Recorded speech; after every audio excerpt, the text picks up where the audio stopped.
د اولاد روزنه. الجنة ما أتمنى. بسم الله الرحمن الرحیم.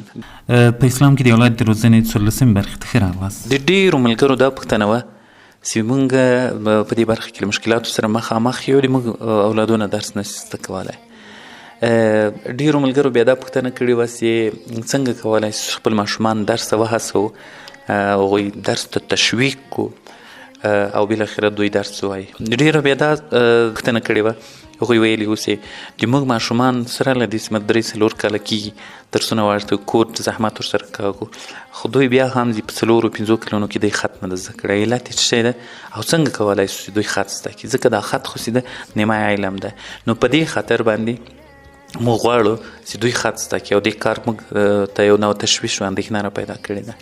زه مختصر یوازې په یوه موضوع باندې خبره